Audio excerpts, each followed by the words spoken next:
Good morning, everyone, and welcome to this morning's special episode of the Maritime Morning Brief, brought to you by the Marine Exchange of Puget Sound. I am your host today, Sarah, and I'm here with Executive Director Patrick Gallagher.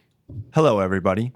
And we kind of have a super special episode here for you today. Normally, we would introduce our special guest, but we actually have a variety of special guests here today. We've got the Seattle Seafarers Center and a whole crew. So we're going to kind of go around the horn here, and if you could just introduce yourself and what role you play at the center, and then kind of what you do on a typical day. So my name is Rich Shively. I'm the executive director of the Seafarers Center, and my role is to one is to raise money and to make sure that we have what we need, the resources we need to move forward well. And I work with the staff and work with our board on strategic planning. Fantastic. Hi, my name is Julia, and I'm our Director of Operations at the Center. And I do a lot of different things, ranging from accounting, supervising our interns, managing volunteers, some of our ship visiting, and just making sure things are organized and running the nonprofit. Yeah, huge. Hi, I'm Deacon Joey, and I'm the Senior Port Minister for the Seattle Seafarers Center. And my role is to basically look at the nourishment of seafarers in terms of their spiritual as well as their mental well-being while they're docked here in the Port of Seattle. So we pretty much walk with them in their journey here while they are here at the port. Hi, I'm Holly Ross. I am the hospitality coordinator. I am a Jesuit volunteer with the Jesuit Volunteer Corps Northwest and an AmeriCorps member. So I'm doing a year of full-time volunteer service. So I started with the Seafarer Center last August, and I basically help with ship visits, transportation, organizing the center, whatever comes up, and whatever seafarers need. Awesome. So can you just give us a little bit of background about the mission that you're involved with and maybe a bit of the history? So the Seattle Seafarers Center is a nonprofit organization. We have had a presence in the Port of Seattle for many years, and maybe about 10 years ago, there were several organizations that merged together. So there used to be a separate Catholic Seamen's Club, the Mission to Seafarers, which is based in the Anglican tradition and connected with the local Episcopal diocese, and there was also a Lutheran church port ministry. So those merged, and we are now the Seattle Seafarers Center, and we're connected with the Mission to Seafarers and Stella Maris, which are both international organizations supporting seafarers' welfare in ports all around the world. And our mission is to serve seafarers in Puget Sound, and we do that through a lot of different ways. We try to visit every cargo ship that comes into the port. Each of these ships have typically 20 to 25 crew members from all over the world. Some of them are not allowed off the ship due to not having a visa or just being too busy. And so we visit the ship, see what they need. It might be transportation, if they do have a visa and a shore pass. It might be a U.S. SIM card so they can connect with their family while they're in the U.S. It might be, they might give us a shopping list to get some things at Costco or at Target or from Amazon, and we'll bring things to the ship for them and they'll pay us back. We look out for their mental health and just well-being. Sometimes they reach out to us if there's any issues on board, and we advocate for them. Occasionally we get requests for different religious services, whether transporting them to a place of worship or bringing someone on board who can lead a service, since that's hard for them to access while they're on board. We also provide care packages during the winter that we call ditty bags. And these have a bunch of toiletries, a hand-knit hat, some candy. This year, I think we packed about 2,000 ditty bags to give to seafarers. So we do a lot of different things with cargo ships, and it really depends on the day what we're doing, but we're primarily just looking out for whatever the crew needs and here to respond to those needs. And Joey can talk about what we do with the crew for cruise ships. Well, in addition, this month we started, the cruise ships started to come, and we in our way, pick up crew from the cruise ships and bring them to downtown so that they can shop or do some sightseeing in the city. Last year, we took about 8,500 crew members from different cruise ships. The cruise season starts this month through the end of September, sometimes first week of October. So on those days, which is pretty much 7 days a week, we are there at Pier 91 picking up crew from the cruise ships. Would you say that's one of your most busy times of the year? I think cruise season is kind of like a busy time for everyone in the industry. And I feel like those are huge ships with huge staff limits. And do you find that that typically keeps you a little bit more busy than the rest of the year?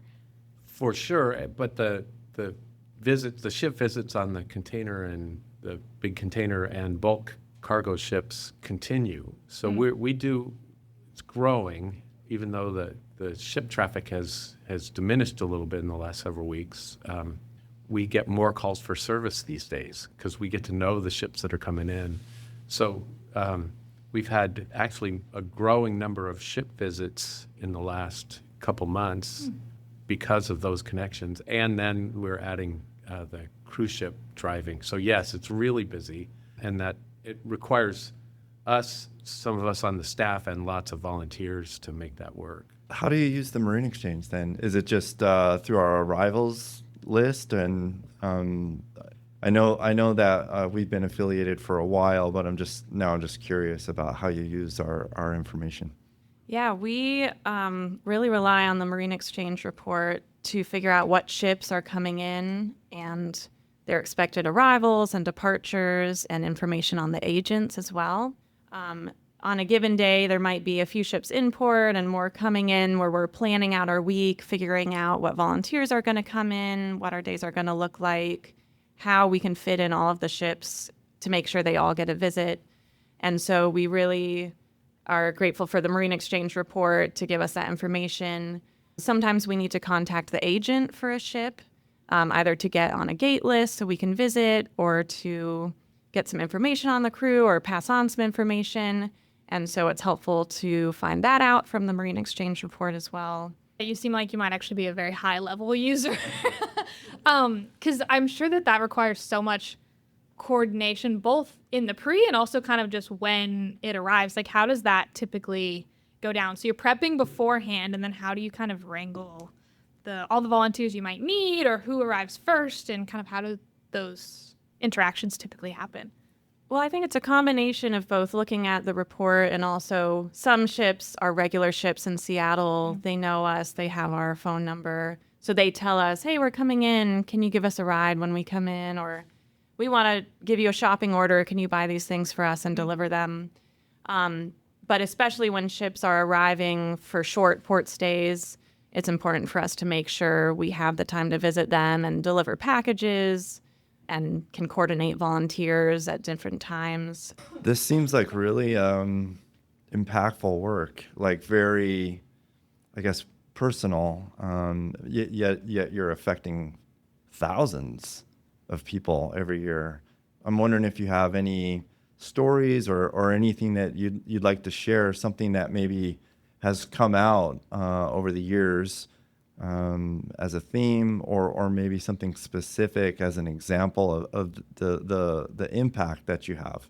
I invite Holly to tell a story. We were on a ship in Tacoma in November, and a seafarer's wife had given birth that night in India. Wow. So, Yeah. okay. Yeah, so we have been visiting Tacoma more and trying to build our volunteer base there. So we were visiting a container ship at Husky, and yeah, his wife had just given birth, and I believe we were able to sell him a SIM card, and so he was able to FaceTime and see his firstborn child for the first time, and like we were in the mess with him, and just being able to like see that joy and being able to experience that with him. And there was another ship I was on here in Seattle, and he had just had a child when he was home and then had to leave right away. So then won't see them again until 8 or 9 months. So, you know, those are big moments that are hard to miss. And it's really special to be part of those, even just for a short time, and be able to talk about that. Wow. We got a call, but was a little over a year ago, from a seafarer who had gotten hurt at sea off the Aleutian Islands in Alaska and had been on the ship for several days. He wasn't operating the equipment, but some equipment a colleague was operating kind of broke free and hit him in the face. And so he had some broken bones in his face and loss of vision in one of his eyes, and both eyes were really affected. And so he was under the care of the person who was in charge of medical on the ship, but contacted us as they got into Puget Sound to say that he was afraid that they were going to send him home to the Philippines before he got the emergency medical care he needed. And Julia actually jumped into action and talked to a number of people over the next few days. So, Yeah, we talked with the ship's agent. We talked with the ITF, which is the International Transport Workers Federation, which is a union working on behalf of seafarers, and we work really closely with them. We spoke with the doctor who was caring for him at the hospital and the company that manages the medical care for the crew of that ship. So between talking with all those people, we were able to make sure the seafarers' wishes were being honored that week, and that all parties were aware of his desires and his needs. We were able to visit him in the hospital and later in the hotel that he was in. One of our volunteers the next week was actually able to bring some of his crewmates to go visit him in his hotel, which I know he really appreciated. Wow. How is this supported? How is it funded? So lots of work, lots of impact. I mean, what I'm getting is that you're kind of not restricted in what you do. It's just that how you do it, I'm sure, takes a lot of resources. I mean, and you have a lot of volunteers. I'm not sure how many, but how are you funded? So great. We are so lucky to have the volunteers we have. So some that do ship visits with us. We have a team in Everett that visit every ship at the Port of Everett. We have a growing team that Holly's helping coordinate in Tacoma, where we do more ship visiting in Tacoma. And we try and get to all the ships here and are building our capacity on weekends as well. So that's really important. We get funding from the three denominations that Julia mentioned: the Archdiocese of Seattle, the Catholic Archdiocese, the Episcopal Diocese of Olympia, and the Lutheran Synod here in the Northwest. And it's been great to do something that goes across those lines, and we kind of speak with one voice when it comes to that. And then we get some public support from individuals that make donations. We have some industry support. Would like to call out Swire Shipping that does a great job with some support for us. They'll be here tomorrow.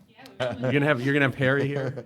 No, Peter and some other Peter. people are coming into town. Great. Apparently. So yeah, I'm talking to them. Peter Kim's a great friend. Yeah. So, yeah. He'll be here tomorrow. Great. So we get support from a number of different places like that. And then the Mission to Seafarers that Julia mentioned provides some grants, as well as the ITF. We do some grant writing, an organization called the Raskob Foundation, which has helped us get Holly. And so, and we're looking to continue to develop as a nonprofit institutional support like that. We get support, not material support like that, but cooperative support from the Coast Guard and from the Port of Seattle, especially in terms of just the kind of networking we need to do. Some of the agents are really helpful. Yeah. Yeah. What are some things, and I'll open it up to anyone who wants to respond, but what are some things that you think people should understand more about life aboard ships? What is it that is sort of misunderstood in perhaps our mainstream society or hidden away from our view? Well, first of all, people don't know that 98% of what we use or what we enjoy in life on a day-to-day basis is due to the seafarers that bring all these goods to us in the different ports. Our phones, our clothes, our cars, every probably every aspect of our life is influenced by the seafarers that bring these goods to us. So one of the mission that we would like to accomplish, or the goal that we would like to accomplish, is to make what we call the invisible visible. Very few people know what a seafarer is. Here in Seattle, they think it's seafarer? That's always in August. No, this is seafarer that we deal with, and they're the ones who bring all these good things, make it available to us. Yeah. And that's why it's one of the things that we always keep at the back of our mind, is how we can recognize and honor their dignity as a worker that is very useful in our society. One of the things I would add to what Joey said is that the seafarers on the ships, they're the big container ships, might, as Julia said, have 23, 24 people working on that ship. They work on average 80 hours a week. They can be required to work more than that. The deck crew, the ratings will work for 9 or 10 months. Often it gets extended to 10.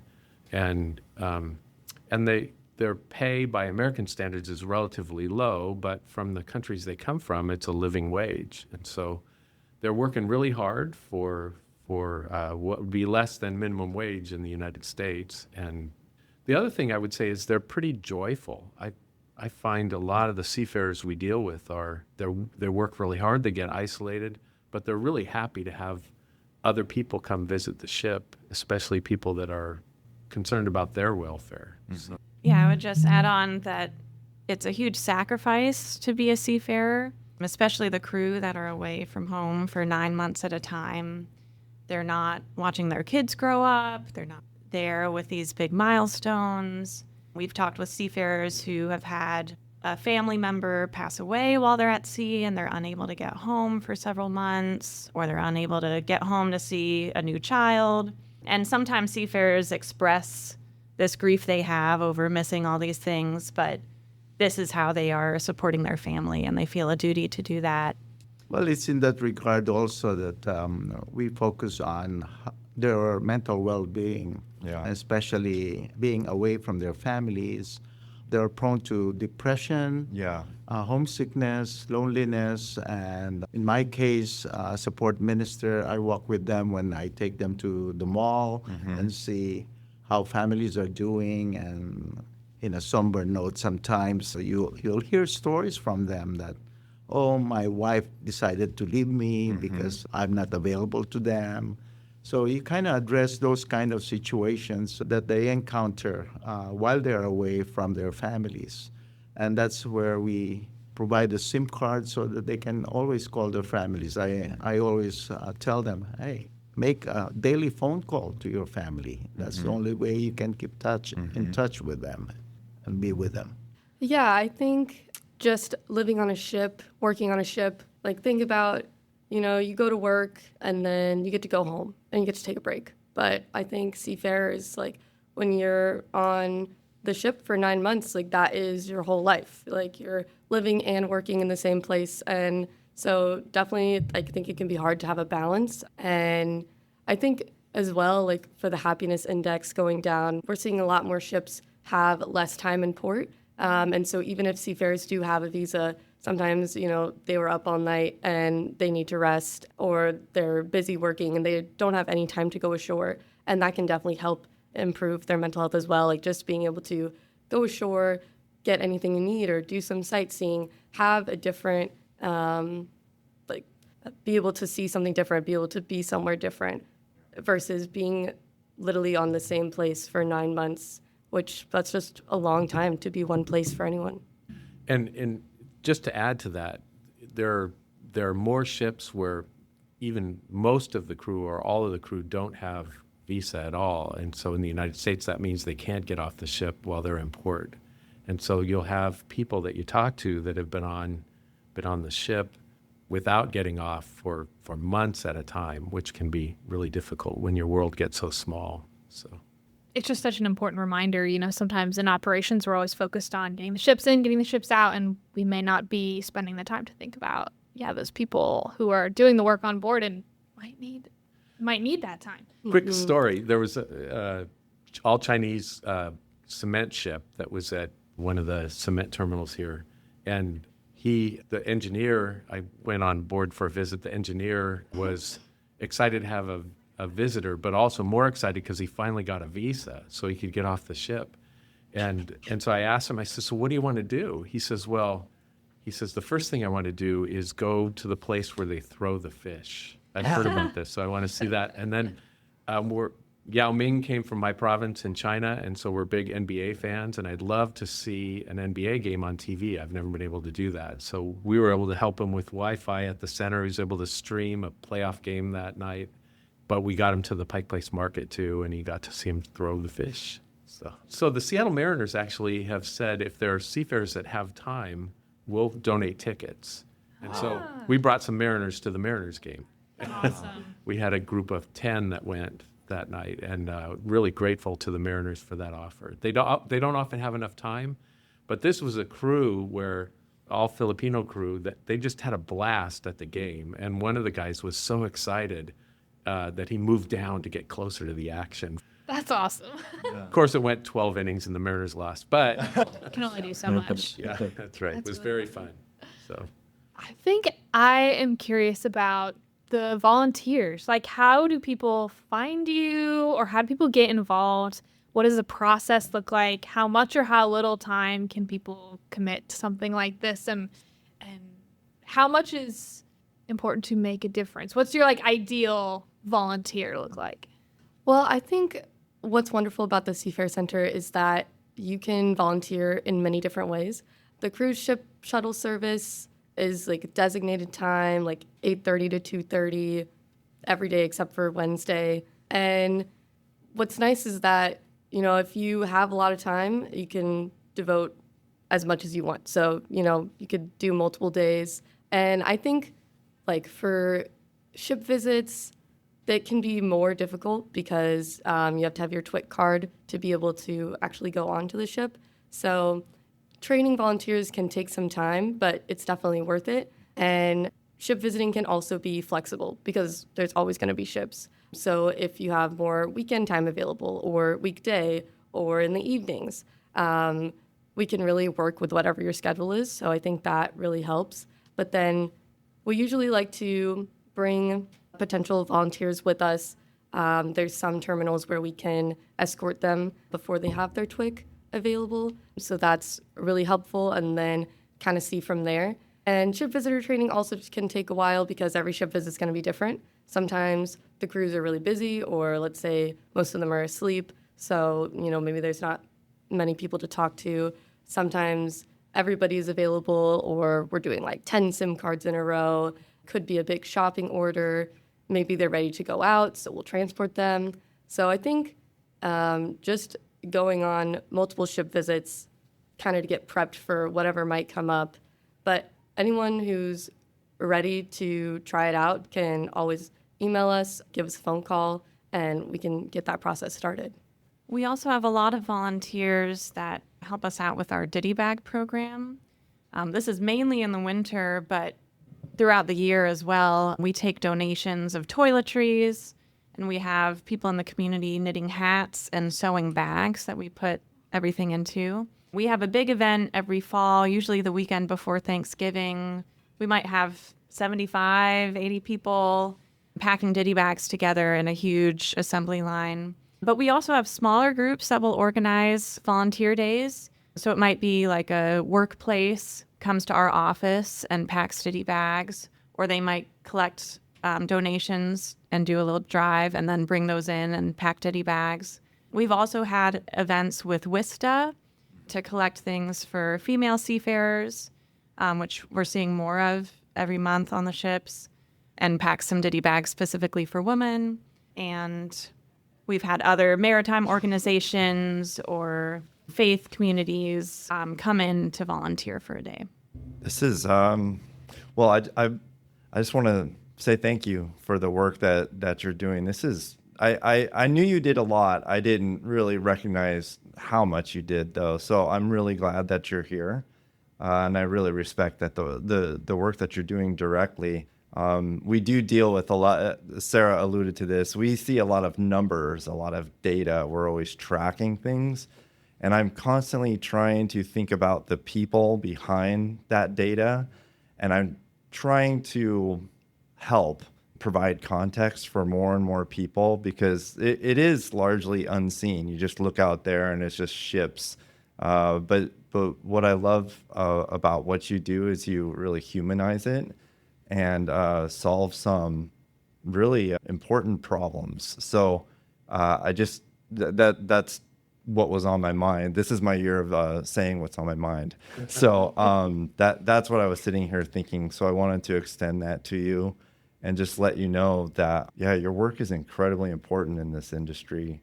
And I'd love to, continue to support what you do. I love this idea of coming together and putting more skin in the game, and maybe the Marine Exchange can help out with some of these ditty bags or some other way. So what are some things that you wish people listening knew about the Seafarer Center, and how do we continue this? Well, one, you opened the door, Patrick, but one of the things we have coming up is a golf tournament on May 28th. Okay. Up at Mount Si, which is right at the base of Mount Si. It's a beautiful place to play, and so people can come and golf and have a great time and support our work by doing that. Get in touch with us. Get in touch with me if you're interested in doing that. Okay. But I think what you just said too, we've had, and Julia mentioned it, Wista. We had a crew from from Amazon, a part of the staff at Amazon that dealt with sustainability, came and helped with ditty bag packing, or we went to them and they had bought the supplies and such, and we just assisted them in that. And so organizations have been involved in helping with that. And we have school children, middle school and high school children primarily, that have been writing cards that we put in the ditty bag. And it was really interesting. Julia and I were on a ship last year where one of the seafarers opened his ditty bag and said, "Hey, there's a note in here." And he read it out loud and he got choked up. And then they decided to all of them to read them out loud to one another. So these kids that had written cards had an impact on that particular crew. And we've had crew members comment on what that means to them, just a connection that way. And so our hope is to get to a place where we have a note in every ditty bag that we give out, because it really does. You talked about having it humanize it. It really makes a particular connection when people do that. So I love that. Just to add on to that, I was delivering some ditty bags this winter, and crew member came into the mess, grabbed a ditty bag, had to leave, but he came back before I was leaving and had taken a picture of his note, and he was like, "This is the best thing. Like, this is the most important thing that was in my bag." And so, yeah, I think it just helps them feel seen, and it really gives that personal touch that can mean so much, especially when they're away from home during the holiday season. Outstanding. Okay. Wow, that gave me a lot to think about. Okay, any final thoughts? Anything you wish we would have brought up, or a message for anybody who might be listening? Well, there's probably something related to that. But one of the things that we do is we sometimes get a tip from the Coast Guard or from someone else. There was one that was on the news where we helped out with a crew that they weren't being provided provisions or back pay, and so had been essentially abandoned. And so we were able to provide some drinking water and staple foods and visit them and stay in contact with both Customs and Border Patrol and the Coast Guard to get it resolved. And so the welfare cases we deal with, which are thankfully more rare, get addressed in a good way. That one had a good outcome in that they were able to get most of their back pay and get sent back home in an effective way. But it's good to be involved with those kinds of things, and we find, I mentioned Swire Shipping, they do a great job responding to and look for feedback. If we hear of something, they want to know about it so they can address it directly. If there's somebody that's not being treated well on a ship. And so we'd like to promote that, to have to have those kinds of relationships with more of the shipping companies, but also to be able to address things directly so that they can be handled well. So that's one message. And I think if there are seafarers, I don't know that people are listening to the podcast at sea, but that would be great if they did. Knew there was an organization like yours that's doing so much for them. But we'd love to have seafarers reach out to us if they have particular needs too. So Yeah. How can they do that? How can anyone get in touch with you guys? Well, so our website, if you do a search for the Seattle Seafarers Center, you can get connected to that. And we put a sticker on every ship that they put on the mess wall or the office wall that has a WhatsApp number. Seafarers tend to use WhatsApp quite a bit because it's if you have internet connection, you can make that connection. So a lot of them, as we get to know them, will reach out to us even at sea about package delivery or concerns that they have. And that has been true also on some of the cruise ships where people want to have some situation, without getting into specifics, if somebody's been harassed, it's good to find a way to address it. So I just want to add, we've been working this year on finding ways to better support female seafarers as well, especially on some of the Swire ships. We see a lot more women now, sometimes 2 or 4, or I think once there were 7 female seafarers on one of the ships. One of the things we provide is specific ditty bags for women that have, different toiletries than Old Spice deodorant or Barbasol shaving cream, things that are more gender neutral or, different scents for toiletries. We also have a range of free sanitary products at our center. And so lately we've been handing out a brochure to any woman we meet on board, kind of detailing everything we have available. We'll take orders. We'll go back to our center and bring them whatever they need. And we've been able to get some grant money for some of those items and some donations of both disposable and reusable products, which makes a big difference for these crew who have to pack everything they need for maybe 9 months at a time. So we're looking for more ways to support women on board and glad to be seeing more on our ship visits. That's great. So people can attend your golf tournament that's coming up in May. Sign up to volunteer. Donations are accepted on the website, correct? And sign Marine Standard up for ditty bag packing this year. We'll bring a crew. Yeah. Thank you guys so much for having us. And just one more final thought. I kind of touched on this a little bit earlier, but we are working on having a team in Tacoma of volunteers. Right now, we just visit once a week, but hopefully we could start to visit all the ships in Tacoma like we do in Everett. So if anyone specifically wants to volunteer to do ship visiting in Tacoma, definitely reach out and we would love to have you. All right. Tacoma folks, there you go. Reach out there. I will link all of those things down below. So that is great. I think we're going to wrap up for today. Thank you all so much for joining us. Thank you for being Good here with thank us. you. thanks for having us. A really important episode, very Yeah. timely, as we hope most are. So thank you so much. And to all of our listeners for joining us for another episode of the Maritime Morning Brief. We look forward to seeing you all again bright and early tomorrow morning.